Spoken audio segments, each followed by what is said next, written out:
Hello, everybody, and welcome to this week's edition of Podcast Name Deferred. I am your host, Seven. I have my co-host, Craig, with me, and we have got a very special guest with us today. I can't wait to get him in and talk to him because he has some fascinating stories about the dead ball era in baseball, one of my favorite eras to learn about.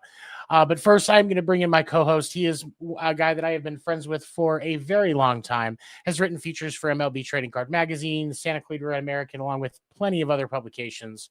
His skills know no bound, and neither does the level of attractiveness that this man holds. We've got Craig Newton with us, everybody.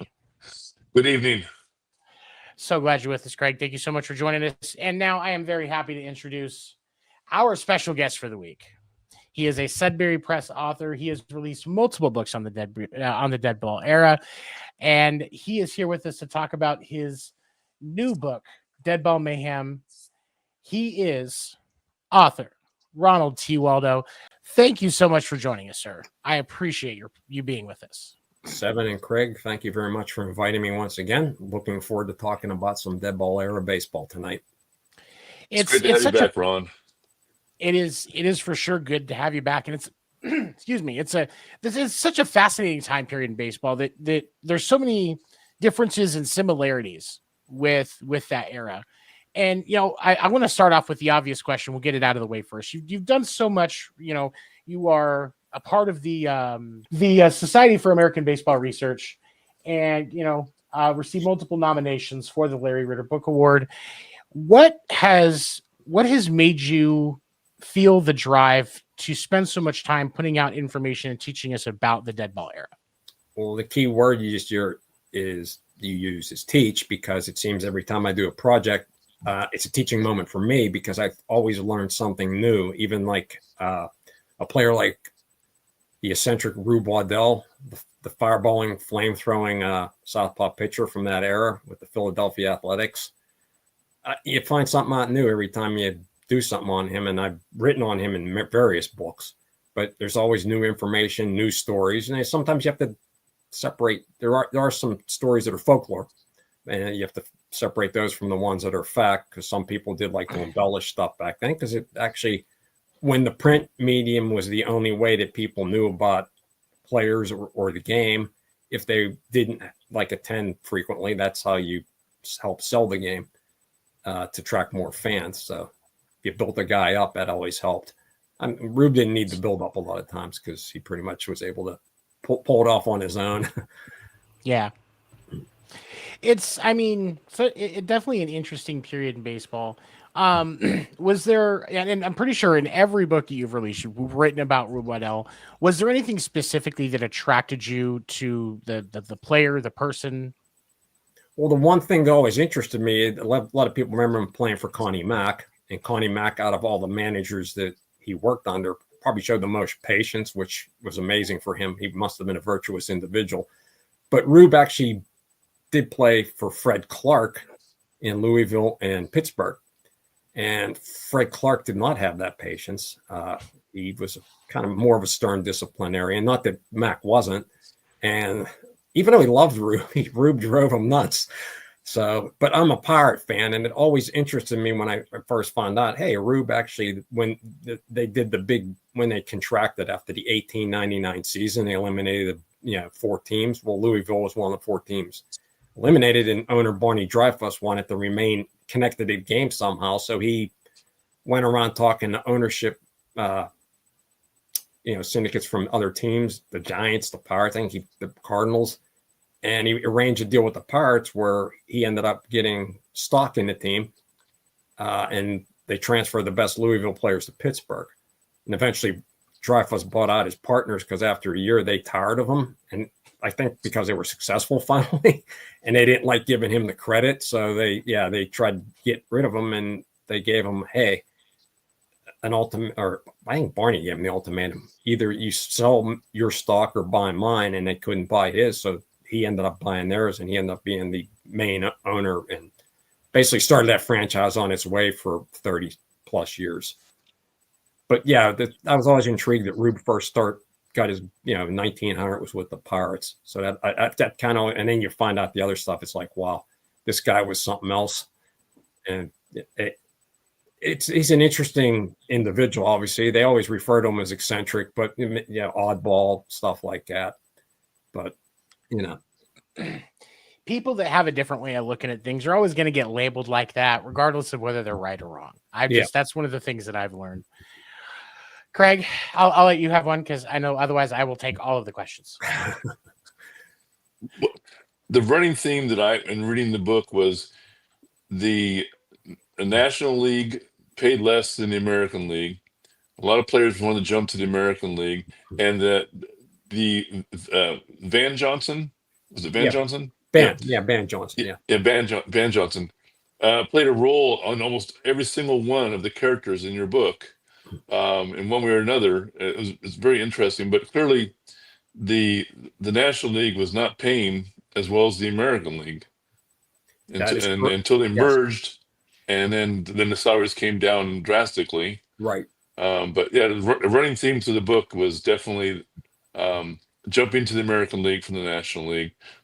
Contracts be damned. It was very interesting. It was an interesting era where there were some court cases, and you're correct about Van Johnson. I mean, he was very pivotal during that era. But as you would see, as you got near the end of the book on the chapter about Carl Mays, and with the Ty Cobb chapter 2, a lot of owners perceived him to be a little too dictatorial.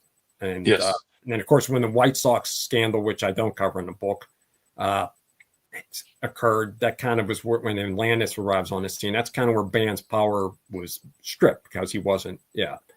And of course, they had the National Commission where it was him, Gary Herman, who was owner of the Reds, and then whoever the National League president happened to be at the time, where those 3 individuals basically decided disputes.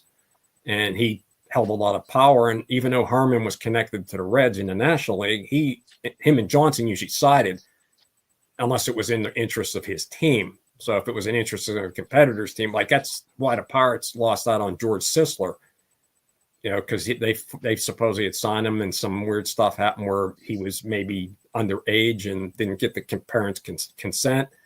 And of course, in the end, he ended up with the St. Louis Browns in the American League because Herman and Johnson voted together to, award him to the Browns. But Van was, very critical during that era. I mean, Harry Polium too in the National League, but of course, as at the end of the book, Harry Polium commits suicide in 1909 because in the end, I think he preferred when he was just the team secretary for the Pittsburgh Pirates. I mean, kind of the National League president job was thrust upon him. And, it kind of wore him down over time. This book, HBO had Deadwood. HBO should do this book because this is a baseball Deadwood version. I mean, it's just villains and death and it'd be an awesome. I wish someone would take this and run with it because it'd be awesome to watch. Yeah, you make a good point about some of the tragedy in the book. I knew about some of those stories, and the one about pitcher Win Mercer, he's actually become of all the. I know that's the 11th book I've done on baseball history. He's actually one of the more intriguing people. First off, that when he started in the 1890s, that era was, baseball players were looked down upon as rough and tumble rowdies. It wasn't like you weren't going to take your wife or your girlfriend to see a game. And then he emerges on the scene. He was charismatic. He was handsome. Became a fan favorite. And of course, he became a favorite of the female fans. And of course, they started going to the ballpark in Washington, even though the Washington Nationals that they were horrible. And whenever any team held Ladies' Day, I mean, he was a focal point. He would pitch, or I think in one part of the chapter, I think it was in Cincinnati, in his chapter. Yeah, he actually worked the gate, so he could at least be out by the gate. But his story ends up being very tragic in the end because of his pursuing of gambling, that and other things. But it's just one of those unfortunate things. And then, he committed suicide out in San Francisco while he was overseeing a team as the treasurer on a barnstorming tour of all-star players from both leagues. So, but when I did that, he just intrigued me as I was doing the research. And when I wrote the chapter, I was like, this is just a fascinating individual. It was the part in the book where that kid comes to the hotel and representing, saying, I'm here for the money and stuff. Did you, in reading the book, did you state who sent that kid? Do we know? No. Okay, I never found out. The police investigated, but I never saw the information. Okay. I just want to make sure I didn't miss something. No, you did. The family suspected that he had been murdered, but that was disputed, of course, by the I guess the coroner's the autopsy. The coroner's jury said no, he committed suicide. Yeah, the gas jet. Yeah, the gas jet. Yeah, which is then later, a couple chapters later, Ed Delahunt, there were people that actually believed that he might have been accosted after he got off the train in a drunken state, and someone robbed him of his valuables and I guess just pushed him into the river. So that was. You think he was tossed into the Niagara? Yeah. I just wouldn't be off the bridge necessarily, but somehow, Now the family eventually believed he did die accidentally, but they had their suspicions because they, of course, talked to the person running the investigation up in Ontario. Yeah, I mean, but the Mercer thing. I mean, that doesn't mean that they, didn't find who had done that. Right. I mean, I never found anything where they actually said, "Hey, it actually was Wynn," that actually did right because, What I love about your writing is that we, the readers, become invested in these characters. They're real life people, but they're total characters too. And it's like you get invested in them, and then they're dying or they're dead. It's like no, it's like, but it's almost like I swear I can hear them breathing and talking. And I can hear the background of the ballparks. The way you bring the words, the way you breathe life into them, is just magic. Oh, thank you. I call you the professor for a reason because you always are teaching. I appreciate that. Oh, I like the nickname too. Thank you very much. That's a professor. Absolutely, that's yours. Yeah. It's definitely a teacher. That's why I enjoy it. Well, that's what I try to do. Like I said, I learn new stuff, so I'm trying to pass some of that information on to other people. I actually like to sometimes I think in one of my books in the preface, I actually referred to myself as a facilitator. Yeah. I'm here as the person that actually, like the train on the tracks that brings the information into the depot, I guess. Something to that effect. Yeah. Yeah. But the key is too, it's the era. The era just has so much to offer that, you always find something. There's always new people like for my current book project, it's all people that were born in Western Pennsylvania that I'm close to finishing up now, and I knew almost all these, but I didn't know their stories, and were great. And Craig, you talked about the National League being what $2,400 was the maximum salary they paid. And the League started offering more money. Well, the National League should have kind of known that they had been down this road before, because in 1890. The players decided, hey, we're just going to break off on our own and start our own league. They called themselves the Brotherhood. They started the Players League. And once again, that was your first taste of free agency because teams in that league offered higher contracts than what the National League was paying. And then, of course, it happens again when Van Johnson comes along, and then your second influx of free agency. And, it wasn't good enough that it happens twice. It happens a third time when the Federal League comes into existence in 14 and 15. But the irony of that is Johnson was indignant over that, but he had done the same thing back in 1900 through 1902. So that's what makes it interesting, stuff like that. You kind of see the same. I guess maybe it's a hubris thing where you kind of think, well, we're the big game in town. I mean, there's nobody that's going to try to actually challenge us. Right. But I mean, of all those, the Players League only lasted 1 year. Obviously, the American League did thrive, but they realized as well as the National League owners that after 1902, we can't keep giving out these big salaries. So we got both sides actually. That's why they worked out their peace agreement. And as you had stated, salaries started coming back down, except for What's your feeling? I'm sorry. Go ahead. Go ahead. No, yeah. What's your feeling about Johnson? I mean, what do you think he's a little bit in the owner's pockets, big time, or just was it kind of an autocrat? Later, he definitely was. They consider him more of an autocrat. Well, it depends. Like the one chapter, I basically explained who was on his side. It was the Carl Mays chapter. What owners? I mean, obviously, the two guys that bought the Bronze, they had been in the Federal League, and they were going to owe. They owed money. So Johnson allowed them to buy into the Bronze. Now, who are they going to side with during any kind of conflict? They're going to side with Van Johnson. Yeah. Now, they've got Jacob Rupert until Houston, on the other hand, because of the Mays thing. Well, that was where they figure we have to basically strip away his power because he's becoming too powerful.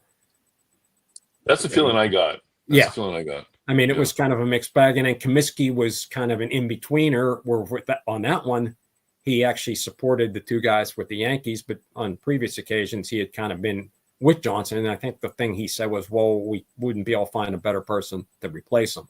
And, of course, Harry Frazee, who everybody blames for the Babe Ruth fiasco of him going to the Yankees, Johnson didn't like him because the previous owner didn't ask for, I guess, Johnson's blessing when he sold the team to Frazee. So for some reason that translated over to the new owner. So, but it was all. Now Connie Mack was kind of always loyal because they kind of were invested in that league right from the start. Right. And Clark Griffith, he was first with the Chicago team, and then he was the first manager of the New York Highlanders in 1903. So those Mack and Griffith were kind of their way back from the beginning. Okay, Tony, I take enough time. Go ahead, man. Well, no, it's one of the things that as I was reading the book, one of the things that I tend to notice is that, a lot of these players, a lot of their issues came down to what we would look at today as like mental health issues, like addiction, or even, a couple of them probably a little bit more of a true psychological disorder. Obviously, those type of things were seen and viewed differently than the way that they are now. How, from your research, did you see how much of that era's view on those topics impacted what happened to these guys, or was it? Well, we mentioned Waddell. There's some people that think he might have had a slight learning disability. I mean, it's possible. The one was kind of, but again, you mentioned it was different back then. The Chick Stahl chapter, when I did that one, the Mercer suicide was kind of a culmination of a lot of stuff, probably a lot of pressure at the end. And Harry Pulliam, even though there was that story about the suicide pact when he was younger with him and the five friends, but that was, again, I think he was just under a lot of duress as the NL president. But the Stahl thing, I mean, he had shown signs of talking about committing suicide when he was like playing ball as a teenager. But I guess back then they just didn't have the outlets to, like now where you can get the help you need and blah, blah, blah. I mean, because, when he did commit suicide by drinking the carbolic acid, I mean, when they talked to like people back in his hometown of Fort Wayne, they weren't surprised, and I know them, I guess when he was at a barbershop like 5 years before that, he had mentioned, what if I would just like slit my throat? And then of course, a friend had said, well, he always talked about this stuff when he was younger. And you're kind of like, well, the telltale signs were there. It would have been nice but I don't think that the ability to get people help is the same as it is today, unfortunately. But different time. It was definitely a different time. It was, and one of the other stories that you talked about, one of the ones that I read the Eddie Dorney chapter like 3 or 4 times before I moved on from it, because his story was fascinating to me. And, like the breakdown right before the World Series and, feeling the threats when he got the jersey sent to him from the team. Yeah. It was a weird question that I thought of. Okay. When you were doing research, was there ever any indication that they thought if they actually won the World Series, they would have sent him a ring since he had been part of the team? That's a good question. Yeah. The key I'd have to do. I mean, what the common thing was back then. When they first started, I think he got a nice watch fob or something. Yeah. But I know one year the Pirates when they won it. Oh, I don't remember what it was. In 25, they got a real gaudy, big like pin that you would put on in your lapel, and they actually were supposedly a little oversized to the point of silliness. But I think Dreyfus would have, because he actually paid his wife his salary for 1904. That chapter was interesting because of course, as a Pirate fan, I knew about all the stuff in 03, but as I researched this chapter, I'm like, whoa, like when he was with the Giants, his teammates didn't put out when they pretty much gave a lackluster effort because they didn't like him. I mean, that could have shaped his mental state for later in his career. I mean, because he even, I think at the end of his time in New York, actually admitted that the writers were correct, that his teammates did not play well behind him. Right. But the press seemed to like hammer that home a lot. I mean, I thought it was a shame. And then he gets to Pittsburgh, has a lot of success. But he actually did, I guess, when he was at the Giants, carouse. That was always the common terminology back then was carousing, or they always said if the guys drank, they weren't keeping in shape. So he had that. He kind of, squared that a little when he got to Pittsburgh, because Dreyfus paid him very fairly, because in 02, Dreyfus overpaid all of his players to keep him from, or before 02, it was 01 into 02. He overpaid him to keep him from jumping that year. And even though he did that, a bunch of them still jumped in 02. But, and then Dorney was concerned, well, I have more money than I imagine ever making. I'm concerned I'm going to, waste it on my vice. And like Dreyfus did with a lot of players, he managed his money, invested it. And he did that for a lot of baseball players. I know one guy he tried to do that for was Jimmy Sebring, who they played on the 1903 team too. But Jimmy, I don't know. He just spent his, and it wasn't like on alcohol. He just couldn't. I guess he didn't like keeping money in his pocket. So but so that was the thing. It might have been a little bit of because Dorney did have a relapse in 03. And that's kind of around the same time he started having his delusions, I guess you could say. I think that he would have gotten a fob, because the fact they gave him his uniform, right? I think he would have got a fob. Yeah. It's a good question, Tony.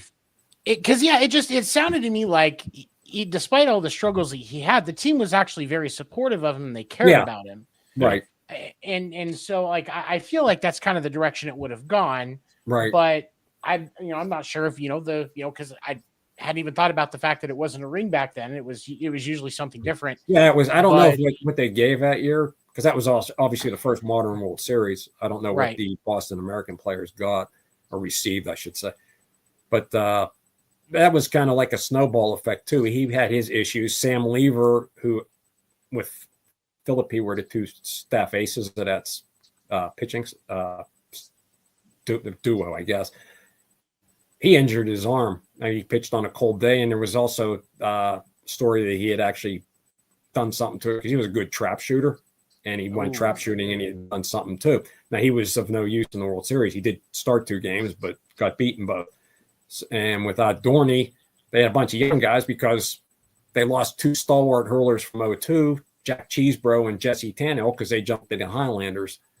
Now, Tannehill, they weren't going to keep back because Tannehill was a major pain in the neck while he was there, because he basically was like, once he thought he earned his contract money, he really didn't want to pitch anymore. So, but yeah, Cheesebro. So you lose those guys, and then you have a bunch of young guys who, and I think Bill Kennedy, Brickyard Kennedy, a veteran who he was mediocre by that time. He was on the team, but none of those guys stepped forward to replace Cheesebro and Tannehill, and then you end up losing Lever to injury and Dorney because of his issue. So yeah, Deacon Phillippe had to pitch 5 games. He went 3-2 and he pitched complete game. But he was just worn down. He won 3 out of his. He won his first 3. He lost his last 2, and Lever lost the other 2, and Kennedy lost 1, because that year was a best of 8, much like the 1919 World Series was. How would you, a best of 8? Yep, best of 8. So is it just like the first to 4? Because the Boston Americans. I'm sorry, best of 9. I misspoke there. Best of 9. Okay. Yeah, that's right. I misspoke. It was whoever won 5 first. Yeah. Okay. But I misspoke because the Americans took the series 5 games to 3. Yeah, it was a best of 9 instead of a best of 7. That's interesting. Yeah, that's man. I could. Yeah, but I find those. Yeah, that was kind of. It's just weird how the chronology worked. That you had the Mercer and the Delahanty and the Dorney things all happening the same Pretty year. Much, yeah. Yeah, they all happened in 03. It was and there was another thing, and this one I think is definitely something that is very relevant today, because Ty Cobb, obviously a player that still gets a lot of respect in the modern game. The story that you told in his chapter that kind of started the Detroit players strike with him and the fan getting into it. That's, I mean, that how were unruly fans seen then versus the way we look at that stuff now?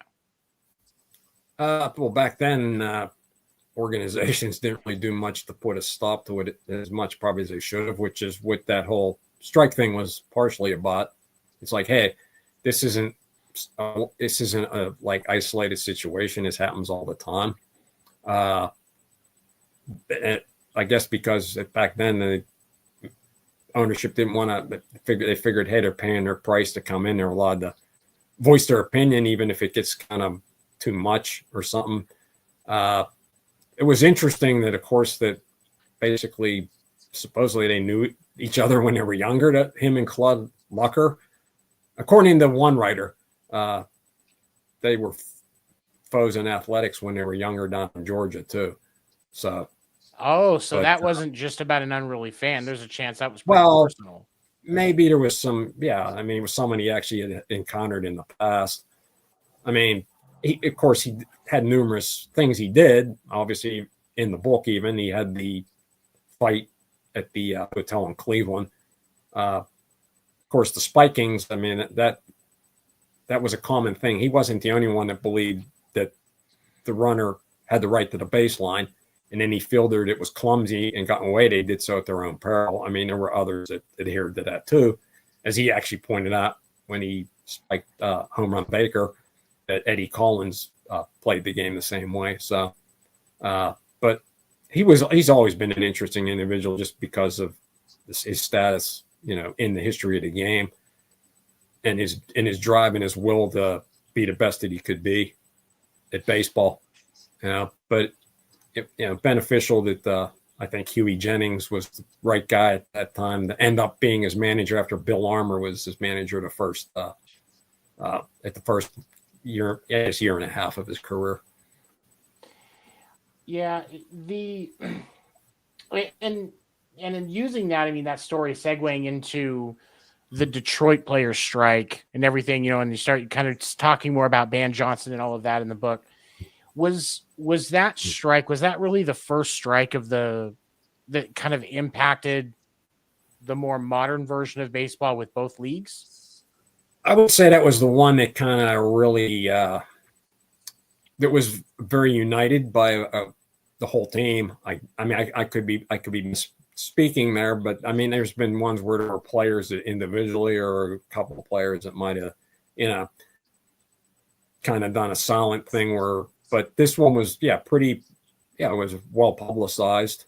And, it was a concern, obviously, for Detroit because he had to field a team that got beat 24-2. Otherwise, you have to pay a big forfeit fine. But it was a way they felt they felt that they weren't getting protection at the ballparks, and they had to take a stand. And of course, they still did it, even though they had the threat of maybe being banished from baseball as a result by Johnson, because he was, going to have teams loan players. I guess because of course he didn't want to have another farcical exhibition of having guys that weren't major leaguers giving up over 20 runs. But he was he did kind of, as the years went on, he did rule that league pretty much like, well, it's my way or my way the highway. I guess, yeah. Whereas in the NL had guys after Polium committed to they had different people that actually ran that league. So, I mean, John Hadler did it more than once. He was in as Polium's replacement. Then someone else took over, and then he came back later, and he actually led into the 20s. But yeah, Johnson was there from the inception up until mid 1920s. So yeah, he was kind of an institution within that league. But over time, it's like anything else. You kind of get too much power, and maybe you kind of, people perceive that you're abusing it. So, I mean, the players, to me, that was like a good lesson in collective bargaining. I mean, they were basically saying, this is what we want, do it or we're not going to play. So it's because it seemed like with the umpires trying to stand their ground and keeping Ty Cobb off the field after that whole incident, that the umpires definitely had a lot more power than the players did at that point. Is that right? I would say that the umpires were kind of an extension of the league president, because I know in the National League, he was in charge of them, Polium. I would imagine the same thing with Johnson. They were there. They had the rights to hire or fire him. Well, the thing was, what am I thinking of? Something I had thought not, it slipped, but the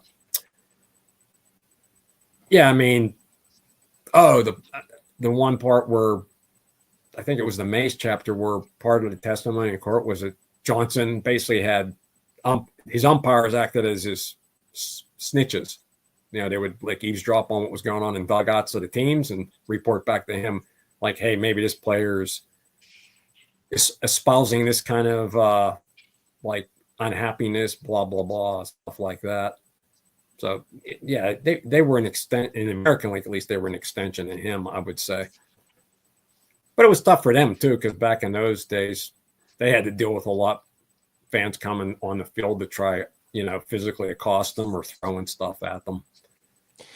Yeah, there's a lot of, that was one of the other things I noticed, when talking about, especially with the mental health of the players, there was a lot of stress on those guys. We think about playing baseball in the early 1900s, maybe it wasn't that bad, but you had that. And then my wife and I were talking about this the other day, the arduous traveling schedules that those guys had. Yes, absolutely. How much do you think that those type of things, like the fans that would just come onto the field, because it was definitely more of a I paid my admission, I get to do what I want type of a personality approach to things versus what we see now. Do you think that played at all in the mental health struggles that we saw, not just these players that you mentioned in the book, but a lot of players in that era might have had? It's pressure. That just adds to the pressure. So, you have the pressure to perform. Roster sizes for a while were very limited. It was, I think, early 1900s, it was 16. So, you'd still in the minors back then, you did pretty good pay-wise, like in some of the minor league, the upper levels. But, it was the pressure to like perform was great because there could always be someone ready to take your job, which is why veterans usually were pretty reluctant to really accept rookie players in with the group when they joined the organization. But it seemed like with the Mercer situation, again, it was the pressure of a lot of stuff.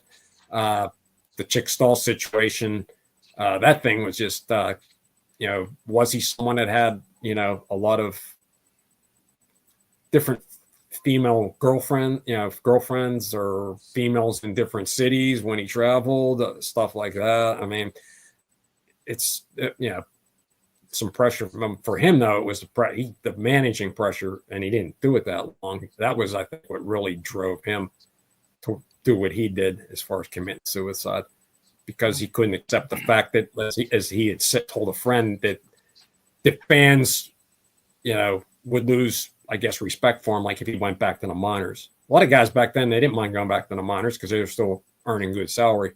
But for him, it would have been, I guess, not something that was acceptable for him in his mind. And he feared that if he was a bad manager, that would possibly happen. But he did resign before he did that. But I guess it just, But then I found out the information. I mean, remember the story about, who was it? The girl in Buffalo, Hattie Burnett. Oh, yeah. When the incident happened, that she, I guess, she was tried to drink poison, or she took something for bad teeth or toothache issue. And when he talked to police, he had said that, well, I'm her guardian. And then later on, after he committed suicide, the Buffalo paper said, well, technically they were, I guess, dating, and she got upset that he was engaged to Julia Harmon, who he did marry. It's just, yes. So it's kind of an interesting scenario with stuff like that too. A lot of things going on behind the scenes, I guess. Yeah, I mean, it's the more things change, the more things stay the same. We see there's a lot of parallels even with the modern game from things that happened in the Deadball era, from off the field issues, mental health issues, umpires and league leaders not being what they should be in the moment. There's so much parallel. Were there any stories that came up as you were doing your research for this book that you didn't include that really stood out to you? Well, let me think for a minute here. Well, again, with Waddell, we talked before we started. I mentioned in this book that he did actually attend Volant College for about a month. And then my current project being that it's Western PA born baseball players. His chapter in this book basically is centered on that 1 month, because I find it I had found information for Deadball Meyhem about him going there. And when I decided to do this particular book, I said, well, I'm going to focus on that. And that was the stories that I came across were interesting. And this was the most interesting one that, wouldn't obviously have been in the first book because I didn't know it at the time, or Deadball Meyhem. When he was at Volant College, they had an association there headed by a woman from, I guess, Newcastle, Pennsylvania. Yeah, well, she was 25. I think at the time she was 25 years old. They actually solicited donations to help gain him publicity exposure, because Scots had started to come and watch him pitch because he was unbelievable when he pitched that month. So that was kind of your first, public relations type thing, maybe in the 1890s. I thought that was actually fascinating. And I found out late in doing that chapter, I came across it. I'm like, wow, this is interesting, and this is going to have to be put in here. That's what's always neat. You always find out something new that you might have not seen the first time you wrote about this guy, or the first time you researched him. For sure. Greg, what else did you want to ask? Well, I think our time is about up. Unfortunately, it goes by so fast. Yeah, we got a little bit. I wanted to, but before we move on, we're going to talk a little bit of current baseball with our guest before he takes his evening leave. But I want to, give a shout out to everybody watching. You can go on to Amazon or SudburyPress.com. Make sure you get a copy of Ron's book, the Deadball Meyhem, Scandalous Behavior, and Tragic Events, published by Sudbury Press. Definitely check it out. It is a great read, lots of information, cites all his resources, everything you would expect from a fantastic professor and historian like himself. Thank you very much. So I wanted to start talking with the modern game, because obviously you're a big fan of that too. You're a Pirates fan. They do have the shining beacon of Paul Skeens. What's it been like to get to watch him pitch? He's unbelievable. It's kind of funny, but I had talked to you about it, and I think I'd let Craig know this once or twice. I'm a big fan of LSU's women's softball. Yep. And when, so me and my brother check them out on, I guess, the ESPN app. And when they're playing their non-conference games, it's usually local announcers that do them. It's the former coach that coached the team, Gerard, and then Lynn Rollins. He also does LSU baseball. So 2 years ago, when it would be a Sunday game, they would actually interact and say, well, what's the baseball team doing? He would always give scores, and they would always mention Skeens and Dylan Cruz. And before that, I didn't really know either one of them. And so I took an interest because I knew the Pirates were going to have the first pick. And initially I thought might be Dylan Cruz, but then there was the thing where he his agent said he really didn't want to play here. I don't know if that's true, but it was kind of one of those, well, it's a win-win no matter who you get, because Skeens was unbelievable too. Right. And it's obviously worked out. He's just unbelievable. I mean, the year he had last year was fantastic. But as I said before we went on air, unfortunately, when he pitched his last game earlier last week, it was just so cold in Pittsburgh. I think they should probably postpone the game. But he didn't do too well. And it's possible he's just not used to that. But who is? I mean, when I was a kid, some of the hitters, guys like Clemente saying they didn't really, when it was too cold, they didn't get off to a good start, because it's kind of tough to really, perform if your muscles aren't at optimum ability when you're out there fighting the cold weather. So for sure. Skeens is the real deal. No doubt about it.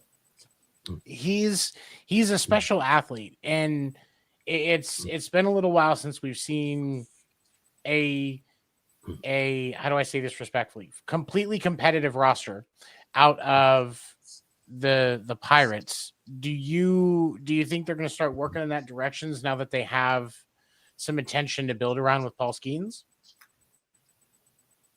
No. Unfortunately, I do not. No. Oh, that's I'm gonna try to be nice. I don't want to. All I know is a few years ago, when they actually owned the Penguins, Mario Lemieux and Ron Burkle expressed an interest in buying the team, the Pirates. That might have been one of the best things that could have happened. That's all I'm gonna say about any of that. I mean, I'm a historian, and anytime I see, I don't know if you know some of the stories that have been happening here recently about the Clemente sign being removed, and the bricks that people paid for outside of the ballpark with with inscriptions to loved ones, some who have passed away. I just think, what would Barney Dreyfuss be thinking right now? I mean, Barney Dreyfuss wasn't perfect. I mean, the Pirates had their little skid era in the mid-teens, the late teens, but that wasn't because he didn't want to field the team that won. It was just kind of the farm system was starting slightly to develop a little bit, not much. I mean, it was Branch Rickey that really got it going later on when he was with the Cardinals. But he always tried to get the best players. Sometimes they missed out on when they made trades, or it just maybe fell a little behind. Then they got it back together in the 20s. I mean, they won 2 pennants, 1 World Series, and they probably could have.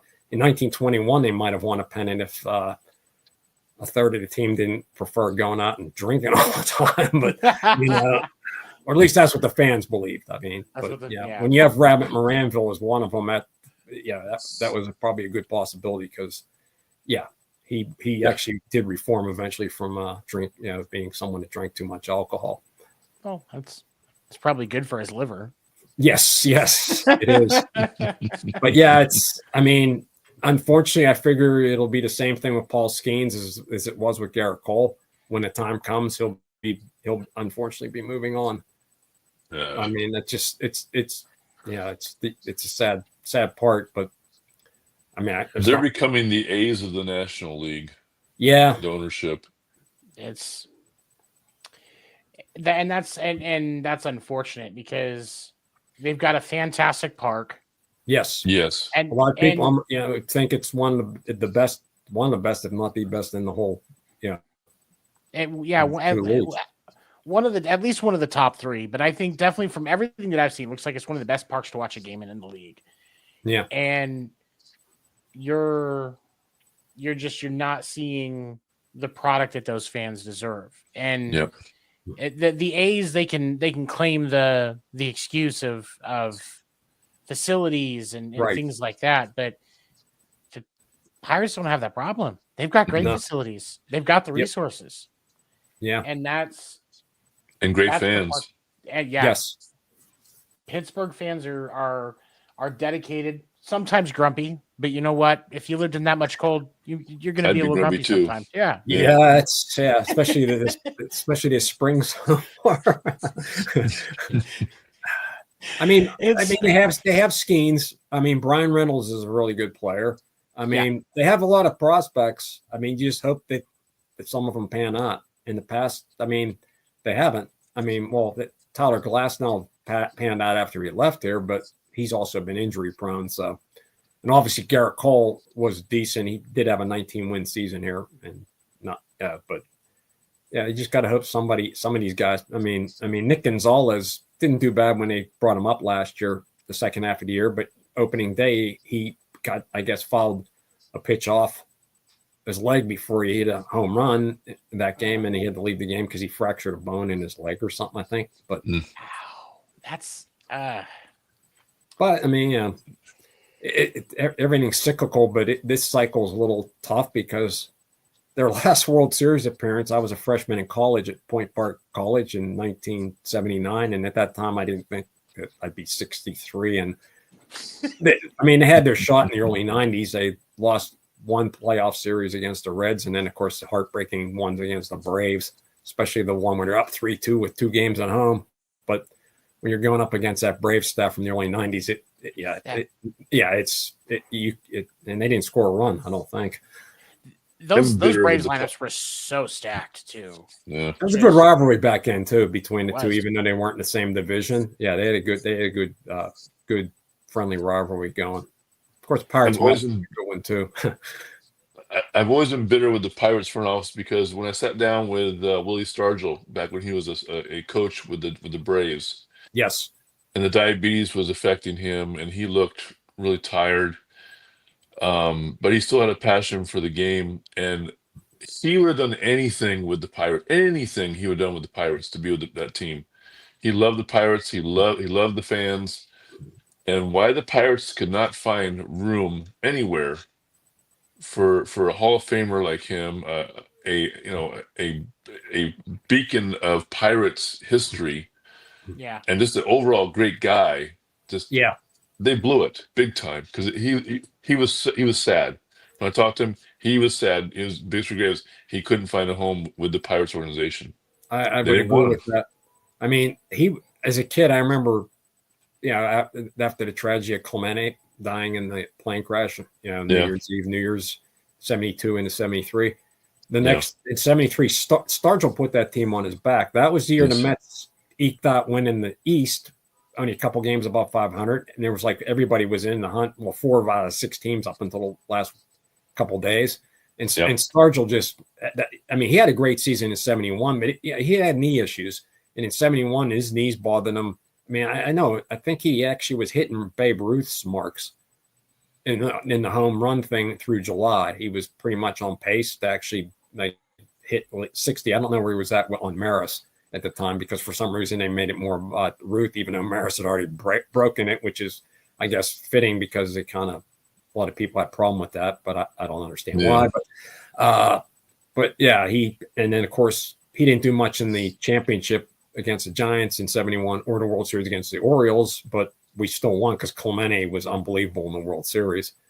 And then in '73, he just put that team on his back, but he just couldn't bring it because they were in a daze with the Clemente passing away. And then, of course, in '79, when we took it all that year, beating the Orioles again, he had great postseason against the Reds and the O's in the World Series. So he kind of had that was his shining moment. That was like I always consider that his Clemente moment. And then the irony is that's the last time we've been in a World Series. So maybe your point is until the Pirates got to the World Series from 1927 to 1960, some people called it the curse of Kai Collar because Kai Collar was a great player, dispute with management. They traded him after the 27 season. Well, maybe it's the curse of like what you said about Stargell. You know? It could be. He wasn't. Now, to be clear, Willie was not angry at the Pirates. No, he was just sad. He was sad. The sad thing actually is more disheartening too, because I can understand that he gave his all when he played her. I mean, and just was he took the mantle when Clemente, the void of not Clemente not being here anymore, and he did a great job. Those were great times. He lived that the theme was we are family, and he made that in the clubhouse. They were family. Yeah, absolutely. It was them against everybody else. They were the family. And those early '70s teams, what a crazy group! I mean, it was almost like the Deadball era. I mean, Doc Ellis. I mean, Richie Hebner. He was a grave digger in the off season. just different. It was just as a kid, that was. I mean, it was great because they were in contention every year. Actually, it was a good time. That was when the Steelers first started becoming a powerhouse. It took the Penguins a while, but for Pittsburgh, well, they had the 1 year they were up 3-0 on the Islanders in the playoff series, and they never won the fourth game. And of course, then they had to file bankruptcy because they owed people, and that could have been, their turnaround year. Had they made it through to another run, they probably wouldn't have had to do the bankruptcy thing. But then you have to look at it this way too. Had they had the success in the '70s, they may not have had the bottoming out in the '80s that would have garnered a Mario Lemieux. Stuff works out right. Yep. True. I mean, same with the way it worked out. We end up getting Sidney Crosby too. I mean, you get lucky that you had the whole year of a lockout, and they have a special lottery draft, and we end up winning it. And I mean, it's Pittsburgh fans have been fortunate. Great athletes in all sports. Especially baseball. It's been a plethora of great athletes. Yeah.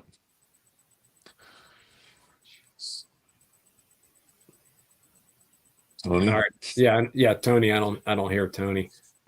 Oh, there we go. Okay. There we go. I mean, even when and with Pittsburgh sports, even when we look at the roster for who the Pirates have currently, Joey Bart's starting catcher, he's not bad.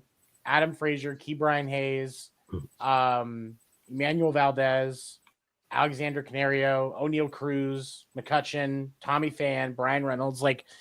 There's decent talent on that team. Which to me says with the results that they're getting, that it's definitely more about leadership. Yeah. Well, the thing with Cruz is they decided he's not a shortstop, so they made him a center fielder, but he hasn't had enough reps in center field, so he's kind of struggling there. I mean, that could have been a decision they might have figured out when he was in the minors. That's just my opinion. I'm skipping opinion. Hayes is like about 2 years ago won the Gold Glove. He's a solid player. Last year, circumvented by injuries. That's the key, injuries. Yeah. Reynolds right now, I think he's I don't know if he's back in the outfield yet, but he was DHing because he's got a little bit of a nick or a little injury, and he's playing through it. There was something with him, if I recall. Right. And Joey Bart, when they picked him up last year, I said, it's great. We finally made a acquisition, because I mean they were always talking about him being like the next Buster Posey, right? When they drafted him, the Giants. Yeah.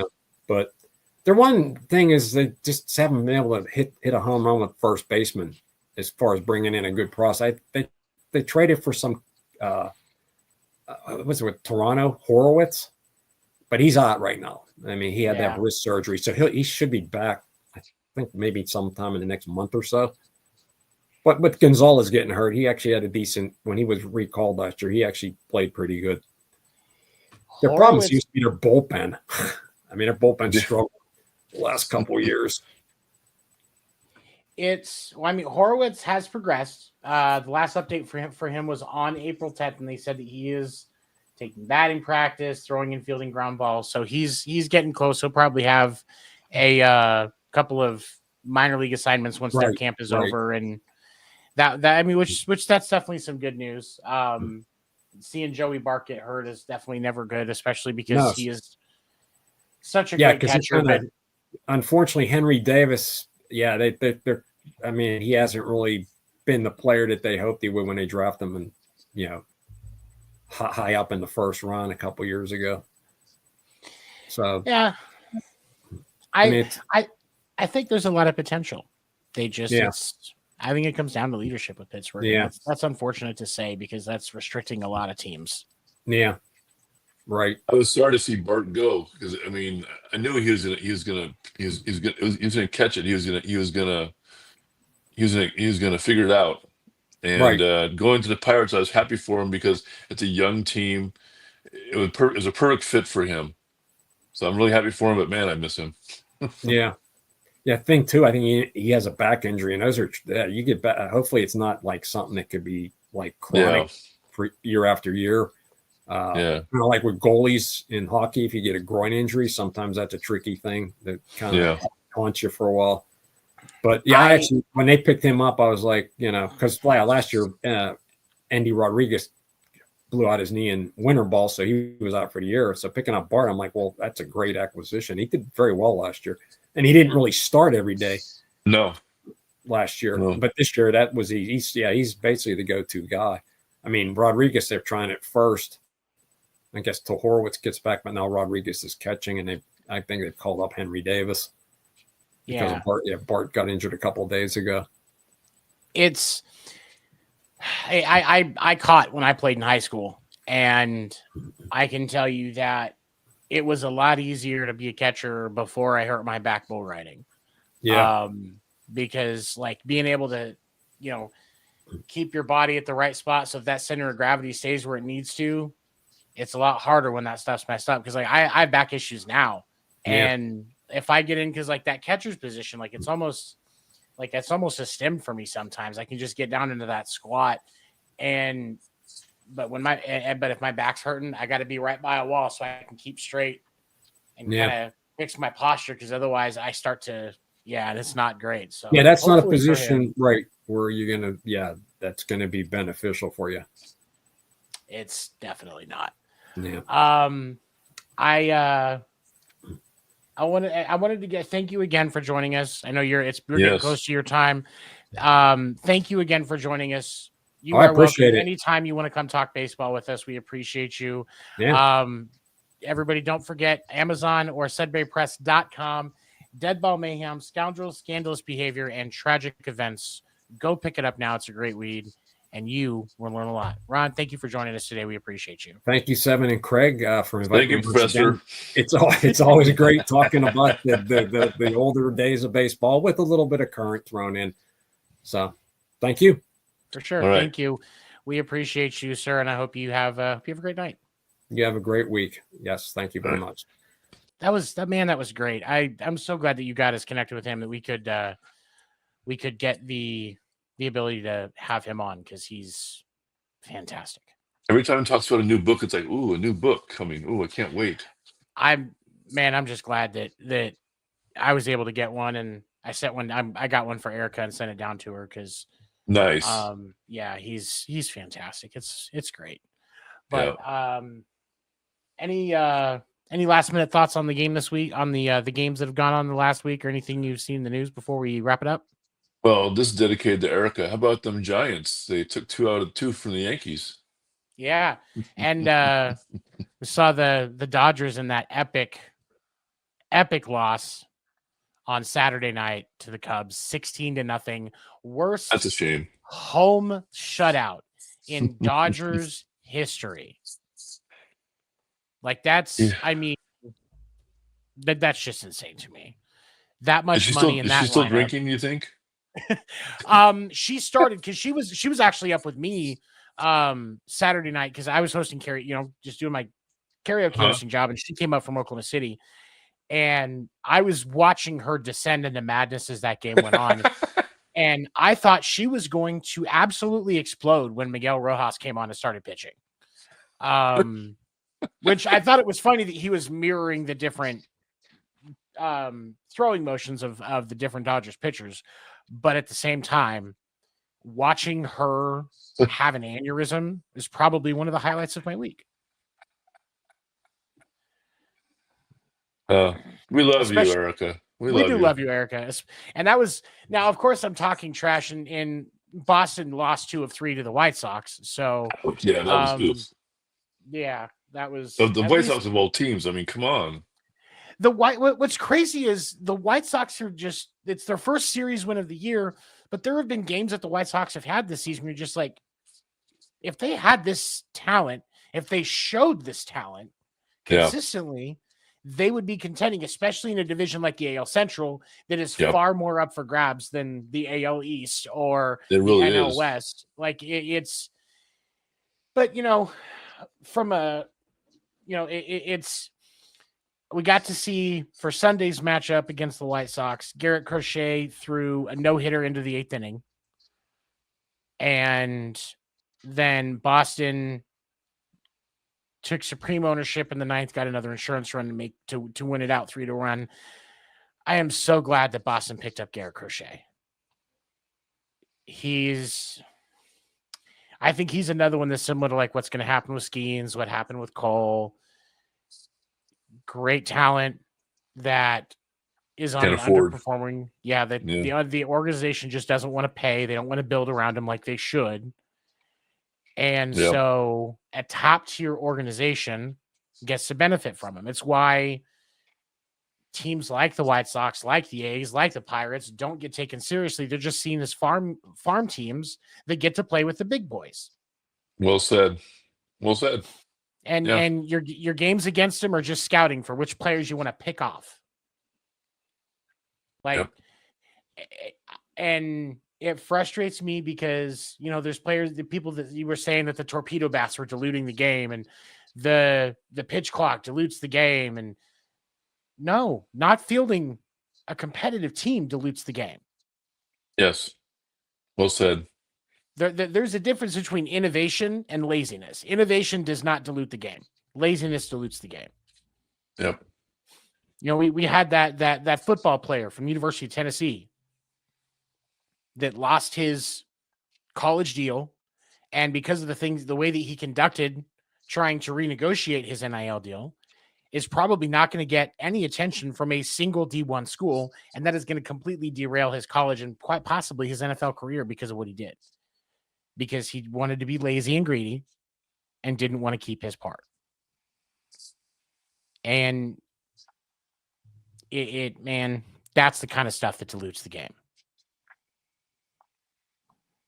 It's too bad the owners don't get hurt. They don't get hurt. They're locked in with their huge contracts with the media. I mean, not just television, not just radio. For crying out loud, there's YouTube, there's Amazon, there's MLB Network. Apple TV. They're making money, and there's no incentive for them to put a strong team out on the field. Yeah, there's these owners that say that it's a huge financial issue, and that teams are breaking even. If you own a professional baseball team and you're breaking even, you're doing it wrong. Exactly. And there's no other way to put it, because there is literally so much money in this game. Well, MLB. Go ahead. No, go ahead. Let's say MLB is so fine with attention and revenue and stuff like that they're not even blinking at the fact that ESPN doesn't want to pay over $50 million a year. MLB is going to turn around. They're going to give Apple TV more games, TBS, and I'd be willing to bet TBS and TNT go back to covering baseball games. NBC, you'll probably get some more games. Yep. And ESPN's going to be, I don't know, covering more WNBA. They're going to cover women's softball when that comes up. I mean, no disrespect to those leagues because I watch them, but what kind of viewer numbers are they getting? Yeah. I'm not going to get baseball numbers. Baseball numbers may not be great, but they're better than WNBA and women's softball numbers. So are you trying to sell ad space, or is this a community service thing? It's going to be very interesting when they try and cry the, the poverty deal, when they try and break the Players Association contracts in 2027 or 2026. That CBA is going to be when they lock them out. It's going to be ugly. That they better handle that right, or that's going to be what destroys baseball. I agree. But, because this time the fans will not be with the owners. The fans will be with the players. Yeah. You're 100%. And the media will be the player. The media will be with the players also. It's the owners. The owners don't have the control of information that they used to have. And that means they don't have the sympathy of the fans anymore that they used to have, because the fans have realized that the owners are full of shit. Yep. All right, man. Well, it has been a pleasure to work with you as always. I appreciate you joining me. It's great to be back. Sorry, I was absent for a couple times. Yeah, you know what? Hey, life happens.